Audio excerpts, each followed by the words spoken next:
Good afternoon, I'm Malcolm Jordan and this is your midday news fix for Thursday the 12th of October. Vero Insurance has been ordered to pay a $3.9 million penalty for failing to apply multi-policy discounts to customers.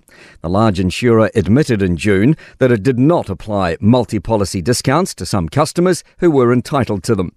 The High Court has found Vero failed to charge customers the right amount and had no adequate explanation for its failure not to have detected the issue earlier. It's imposed a pecuniary penalty with a starting point of $6 million, a discount of 35% and a final penalty of $3.9 million. Chris Hipkins is vowing to keep calling out political parties over racism in the election campaign. He says he won't be staying silent, claiming there's political parties deliberately trying to drive a wedge between New Zealanders on the basis of race.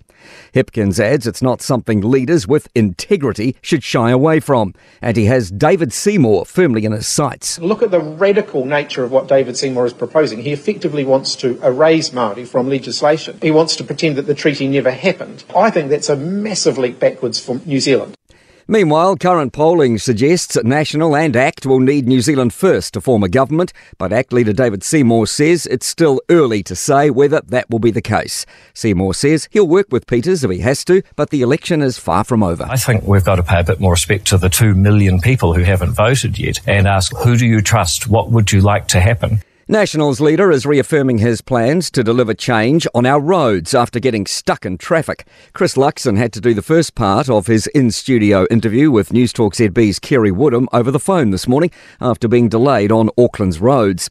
It sparked a conversation about his plans for roading infrastructure. We'll be increasing speed limits on state highways. We'll be removing the blanket ban and we'll have variable speed limits around schools.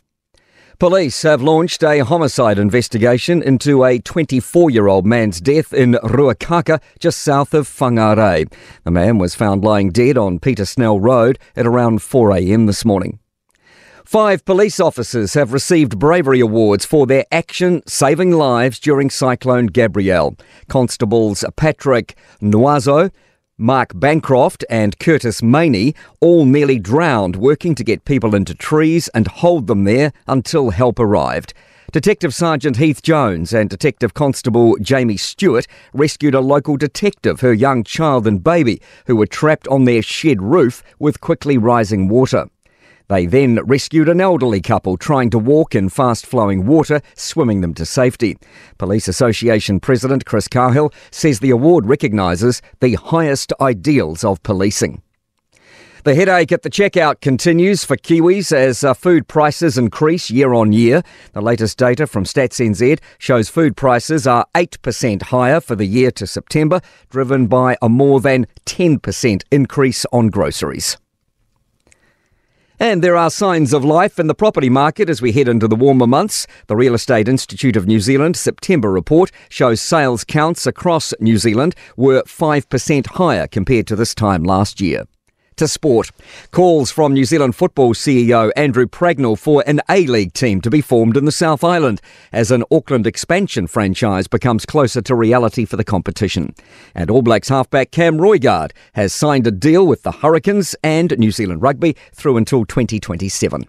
I'm Malcolm Jordan. That's your latest news fix. We'll be back with the next update at 5 p.m. from the Newstalk ZB newsroom.